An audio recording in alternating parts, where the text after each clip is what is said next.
Y'all, black women, we don't need nobody being nice to us. Y'all, we need y'all to stop that. We just need people to be honest with us. I'm living proof.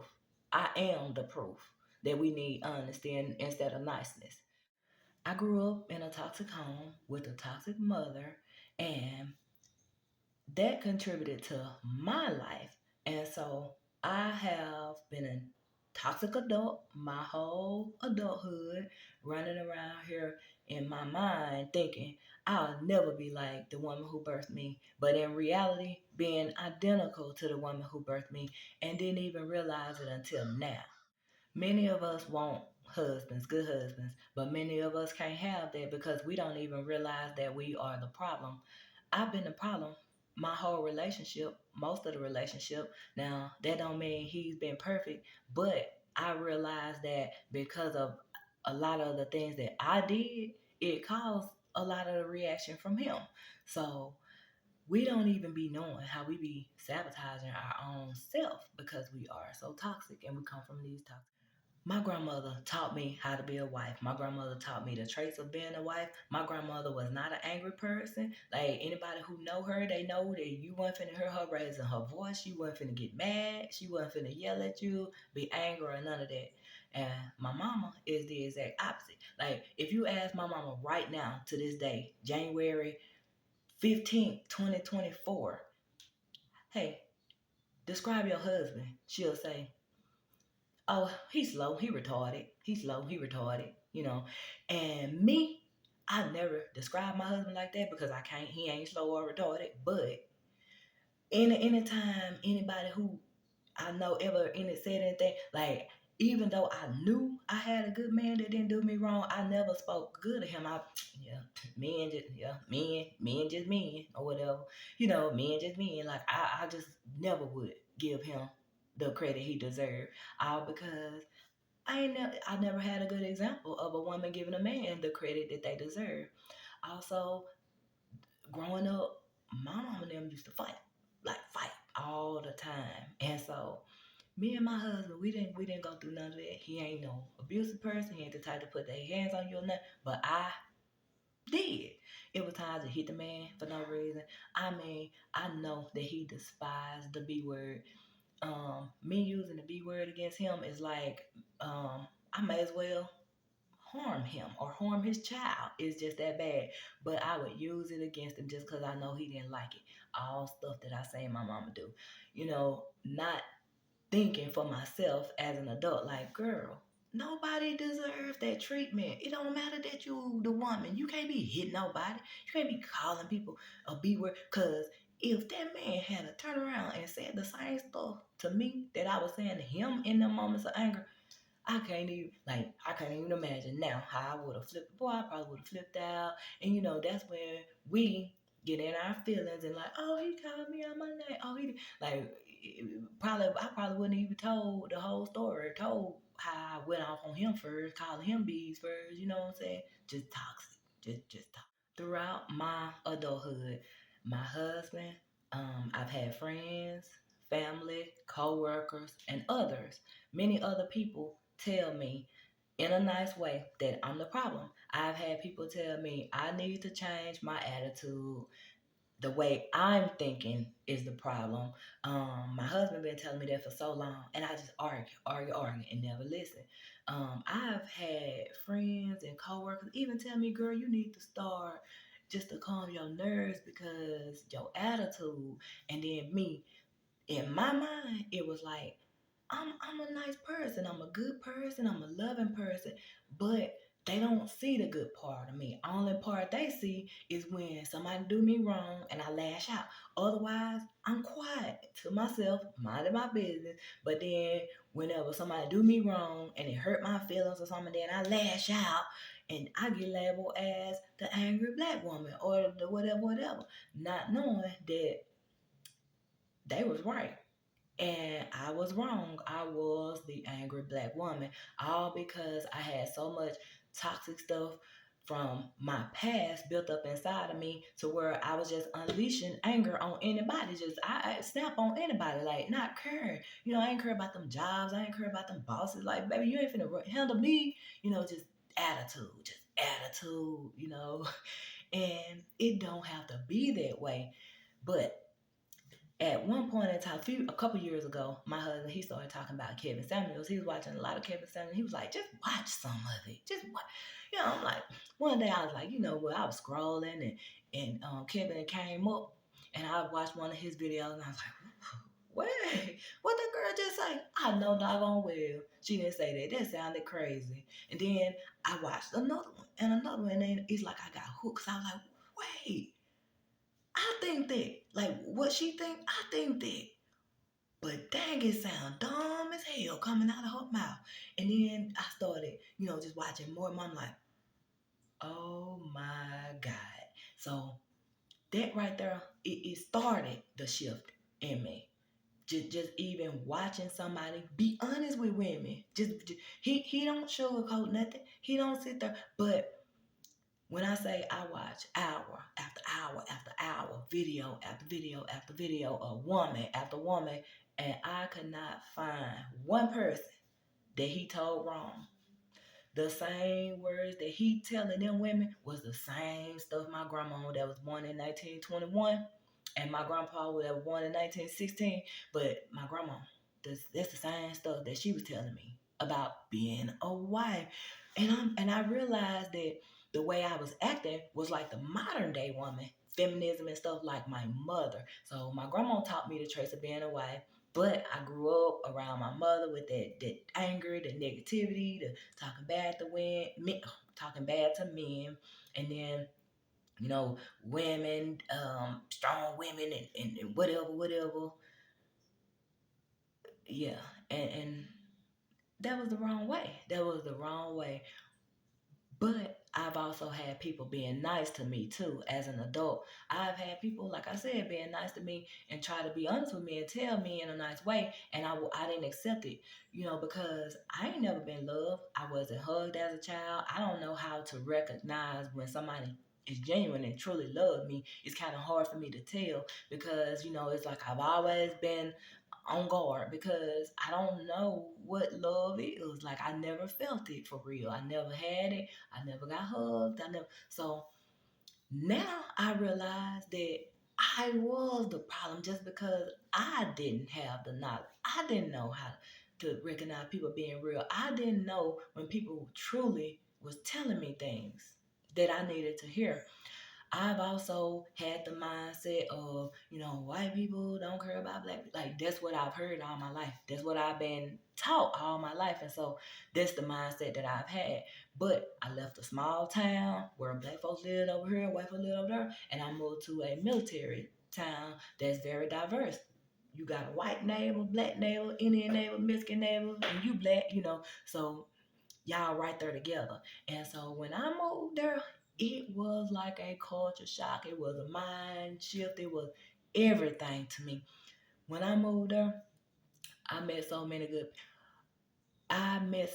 good people, white people that tried to help me, white people that went out their way for me. Every promotion on every job came from a white person who saw my worth. Every like I was sent to take more classes to increase my education. Every one of it was from white people. I've had white bosses that went out their way to give me recommendations and stuff. Like I can't name a white person that hindered me because I was black. I had a white boss who took me to Sam's Club and said, "Come on, go shop for your kids. I don't care that you got a husband. Go shop for your kids and get some food." And I go in there and I grab a basket. Like she called me on the weekend, was like, "Meet me at the store." And I go in there and I grab a basket and we walk around in the store and she like, "Okay, what you like? Get this." And I grab one and she like, "Why you get one? Get two." And it got to the point where we made it on 2 hours. And she was like, you know what? Forget this. She left, went and got another bucket and came back. Okay, we got 2 buckets. Don't put 2 of everything in her, and don't be trying to count my pockets. You don't know nothing about my money. You just put the stuff in her to feed your family. You let me worry about how much it costs. And then after we filled up 2 buckets full of anything that I wanted out that store, we took it to the counter to pay for it, and she told me to get out the store. Go pull your car up here so we can load your car. She wouldn't let me stay to see how much none of it cost because she was not gonna dare let me pay her back. Like, I've had white friends that I went to their house and sat down and ate meals with them and their kids and husbands and family and aunties and uncles, like, I can't name no white people that done did me bad, and that's just keeping it honest. But I have been screaming white people do us wrong my whole life just because that's what's mentally been taught to me. But now I'm like, look, I got to get real with myself. I ain't saying that it don't happen. All I know is it ain't never happened to me. So let me stop claiming what's happening to other people until it happened to me. I can't claim that. So let me break away from that. If I'm really being honest, right now, all I can do is count my blessings. Count my blessings for the fact that I got a husband. My grandma taught me how to be a wife, but in reality, I acted out against him like like I saw my mother do, like I was raised. But now I realize that all the stuff that I did, I was wrong and I had it wrong. And so a lot of us women will say we want these husbands and stuff, but we don't realize we be the one that's the problem. I see a lot of single women want husbands, but co-sign with other single women who talk down on men. You can't attract a man when you doing that. You have to align yourself with what you want. I've been saying that ever since I learned that myself because it works. That's what I've been doing within my own marriage, and it can get better, but like it's the best it's ever been at this moment. It's the best it's ever been because I'm changing me. He changing. I don't even know how. Like, well, I do know how because I'm aligning with it. I'm aligning with it. It's mind blowing. It's mind blowing within my own marriage. I was the problem, could have destroyed my own marriage, but because I'm able to see that I'm the problem, I'm able to fix it and correct it and admit that I'm wrong and just get this stuff back on track. I can't mistreat this man knowing that he's been a good man to me all this time just because my mama was toxic. And, like I've literally done the same things to him that my mama did to her husband. Like I said, she described him in bad words. I described mine, of course, mine not in bad words, not in public, but like, you know, in private to each other. We don't do stuff in public. And then, I mean, even mama known for having a nice dad. Look, I done did all the, I did all the toxic stuff that she done did. Trust me when I tell you, I was the problem. It wasn't him. Anybody, even the people who know my husband, like they don't even have to know me. But the people who know my husband literally know he's a good person. Like I don't even think nobody can ever say he done them wrong. He ain't no perfect person, but he's not no bad person. So why would I be mean to somebody who ain't mean to nobody? I want to give an example of how I say that we are our own problem, right? Okay, think about your family, friends, or all the black women around you. Pick 10 black women. Now, out of all these 10 black women, how many of these women got college degrees? Out of 10, how many other women around you have college degrees? I can say I know two. I know two directly around me. Now, out of all those same women, 10 women, how many of those women have kids? Almost all of them. Okay. So, out of all those same women, how many of them have multiple baby daddies? Almost all of them. Because it's a choice. But it's an unconscious choice that we making. So we see our mamas do this stuff and they make the mistake of having multiple baby daddies. Never do they sit us down and say, hey, look, I did this. I know you saw it, but don't go this way. Don't go this way. You want a man to help you raise your kids. You want to raise some kids with their daddy. So close your legs until you pray to God.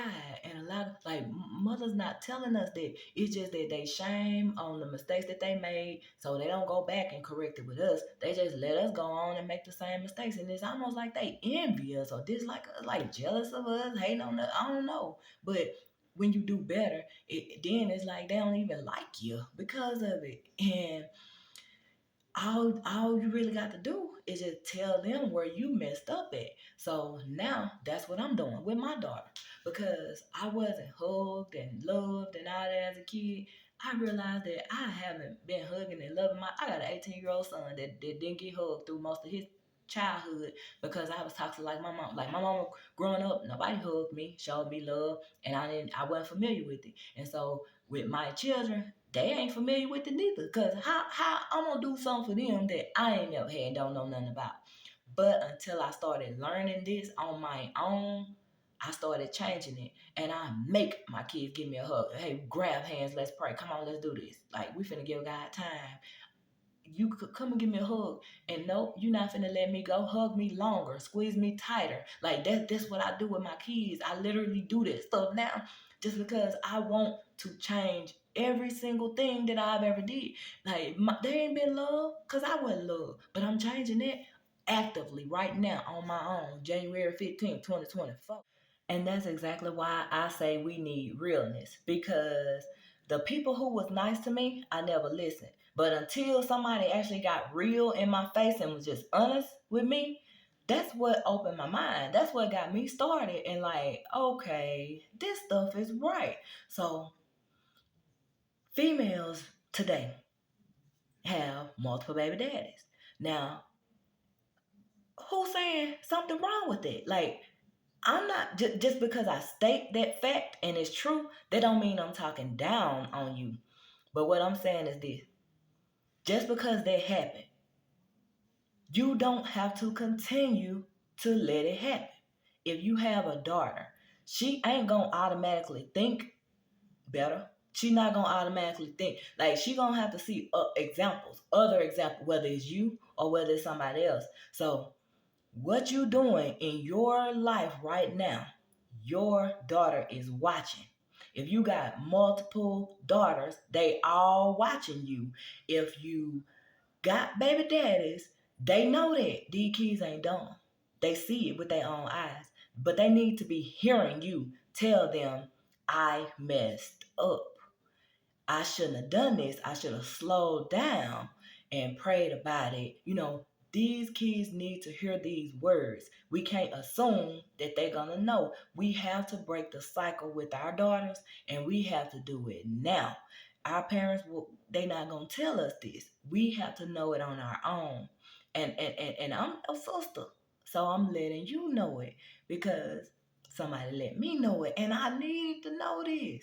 Like, if somebody had told me this sooner, in a real way, maybe I would have got it sooner. And then maybe if they hadn't been saying it nice, maybe I would have listened. See, my attitude was so bad, all I knew was negativity. I'm sorry, but that bird outside my window keep talking, whatever you call it. But anyway, we don't realize that we just be so negative until somebody tell us. But the people who told me nicely, I didn't take them seriously because I was so negative and toxic. I didn't understand nice people. Or, I ain't take nice people serious. Oh, they didn't live the life I had. Or, oh yeah, they don't understand. Not realizing that, baby, I'm a hard one.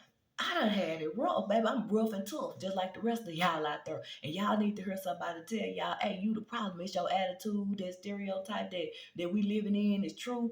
And it's only gonna take us to break it. Like, we can't sit here and look at white women, smile at it. Like I used to say that. White women so fake. They'll just sit there and smile at you. Walk through the store, white women smile at you. And I'm like, man, that's fake. Like, why do they do that? Just smile at people. And I used to walk through. But now I tell my husband, I said, man, white women is on to something. Like, for one, they approachable and we not. People can easily like them more if you smile at them versus if you walking through like, walk through the store with a frown on your face. You know, I used to take stuff like that as being fake, not even realizing that they are being their true genuine selves. They happy enough to smile at me. I'm the one that just I heard mad and miserable and didn't know how to even accept somebody smiling at me. And because that I've been stuck in this old white people this and that, to add on top of it the fact that she was white and smiling, oh yeah, that was real fake. Not knowing that people just be their genuine selves. It's how I took it that was wrong. This part, it might offend some people. I'm not trying to be offensive. I'm just keeping it real. My from what I see from us black women, so many of us don't even like our own selves. Like we don't like that our hair won't grow. We think our hair won't grow, so we cover it up with weave. We don't like that our skin not right, so we cover it up with makeup. I ain't saying we the only race that do it, but we ain't talking about nobody but us. So we gonna count everybody out. Yeah, I don't want to hear nobody say, but other people do it. I don't care. I ain't talking about them. I'm talking about us, the one us. So we cover stuff up instead of fixing the problem. Like, look at me, look at that edge is just thin because I was wearing them clip-in ponytails.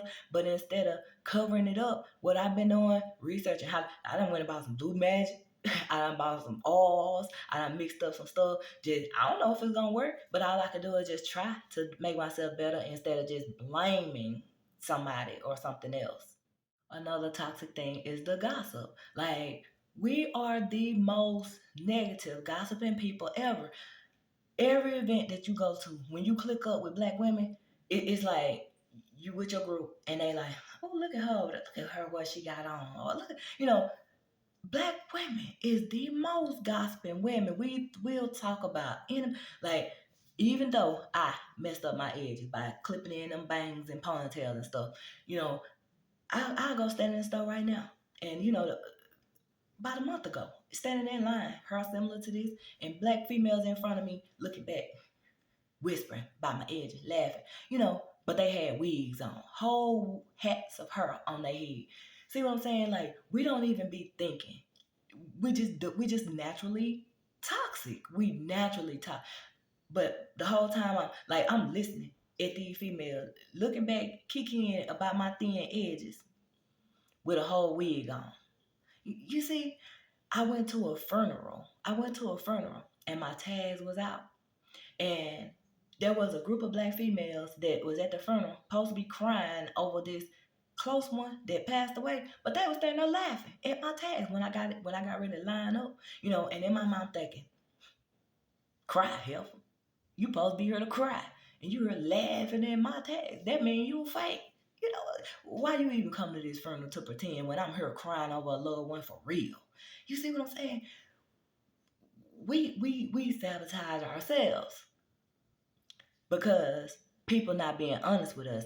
People sit here enabling our behavior, letting us think that it's okay to do this stuff, and it's not. I've been a toxic enabler myself. That's why I have removed myself from most black women, because if they not willing to change and I'm changing, my life is not going to align with them anymore. So I have to remove myself. Like, it's only so many times I could ask somebody to stop calling their kid bad. Bad is one word. One word out of a whole dictionary. If your ego is so big to where you can't stop one word, then I'm just going to remove me. I'll remove me. Them kids, all the love that I wanted to give these kids, I'll just find somebody else that love their kids, that can accept this love. Like, everything that I want to do, the time I want to spend, money I want, anything. Let it go to somebody that's deserving.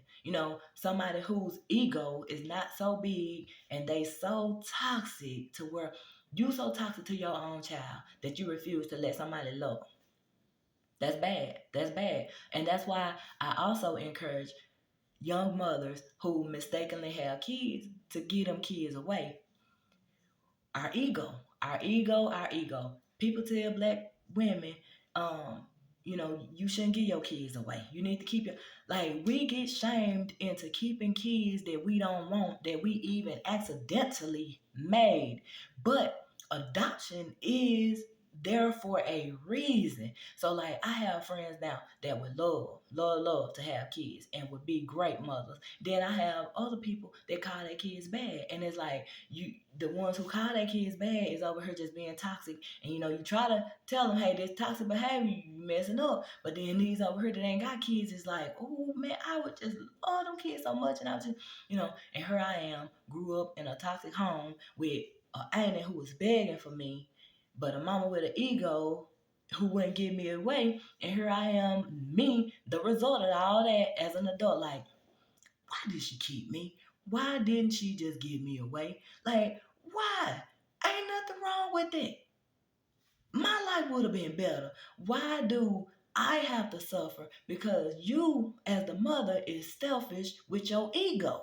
Let me go be happy with somebody else. Not all kids want to run back and find a biological parent, especially if they know the situation. And I really would have, like right now, be glad if she had told me, I gave you away just because I couldn't handle it. I couldn't handle it. I didn't know what to do. I knew I wasn't going to be a good mama, so I couldn't do nothing but respect her now. But now, here I am, 37, and I wasn't even able to tell her my whole life that I was touched by grown men. And now at 37, I'm actually getting that off my chest. I'm getting called B after B after B after B. I'm thinking, God, like, oh Lord, thank you, that I didn't tell her that as a kid. Because if I did, that I wouldn't have been able to handle all this cussing out. Like I got cussed out as a kid and stuff, and then now as an adult, like if I had told her this stuff when it happened as a child, man, I couldn't imagine. Like I probably would have tried to harm myself because it would. I wanted to go, but I knew I couldn't harm myself. But like how she's mentally coming at me now, telling me I'm lying and whatever, against the men who did the things to me. If I had to face that as a child, I wouldn't have been. I don't think I would have been able to handle. Look at me, handle. I don't think I would have been able to handle that. So it just be too much toxic stuff that we don't even know we doing. That's why I encourage y'all to give your kids away too. I mean, ain't nothing wrong with me sitting here saying it. It's just the truth. I'd rather for you to give them to somebody who will treat them well than to sit there and keep them over your ego and mistreat them in private, knowing that you didn't even want them. Oops, it was an accident, and you don't even like their daddy. You don't even want to look at them because they look like their daddy. But the world tells you a mama, and you got to be strong, and you got to do right, and you got to do this and this. No, you don't have to. No, you don't. No, you don't. Because it's some people out here willing to do it for you. You ain't got to. I got friends right now that would gladly do it, and they'll do it so well. Give them up. Don't let these kids suffer for your ego. Okay, I'm going to end the video right here by saying everything that I'm telling you is coming from my heart. Everything that I'm telling you is out of love. Everything that I'm telling you is because I genuinely want better for you. I genuinely want better for our whole community. I want these kids happy and feeling loved and treated right. I want the parents happy, but that's not the most important thing to me. But if you get yourself right, that will benefit the kids. So I encourage the parents to get themselves right as well. It starts with you. You are the head of household, so it starts with you. But thank you to anybody who watched this video and found any value within this information. I ask that you please like the video. Please subscribe to my channel. I am trying to get my channel to grow. Also, share this video if you will. Share this video with your sister. Share this video with your mama. Share this video with a black woman. If you know a black woman that's out here living that life that I just described, that I've been living, share it with her. She needs to know. Somebody needs to tell her. If you don't have the words to say, I do. So I have multiple videos as well speaking to women. So share the video with somebody who could benefit from it. I ask that you please continue to be a good person, and please continue to be a good encouragement to women, but don't do it in no fake way. Like, we toxic, y'all. We toxic and we don't know it. So we don't know how to recognize genuine, sweet, nice people. So the people who is bold enough to face us, like, white people can't tell us that we toxic. Cause then we holler racism. So it's gonna take black people to do it. And it's gonna take other black women to do it. Black women like me who see the difference. So that's really who I'm speaking to. Like, if you're a real one and you willing to work for God, then I just ask you to do the right thing. I just ask you to continue to encourage our sisters to do the right thing when it comes to these kids. That's all I ask. I want to say I love everybody out here in this community, and I want the best for everybody out here in this community. Yep, you don't know me. I get that. You ain't got to know. Hey, I ain't got to know you love you. I don't. Like, I don't have to know your name to love you in my heart, because it's my heart. And you can't change that. But I ain't going to enable you no more either. Like, I just got to keep it real with you, because I love you that much. And I know what you need, even when you don't know what you need on this matter. So it's a lot of love, and just just I just pray and continue to be a good person. And I ask that everybody else do the same, and just try to encourage any parent that you know to not call their kid bad. That's the main thing. Call them good. It's a mind thing. It's a mind thing. All you got to do is just start praising them and telling them they're good. It will make them act good. You call them bad, they gonna act bad. Trick them. Call them good. Call them kids good. Baby, thank you so much for being such a good kid. I appreciate you going out your way to make good grades on this report card. Them kids ain't gonna know how to act. It's gonna make their heart melt. That's my goal. I love these kids. I love y'all, sis. Let's get it right in our community.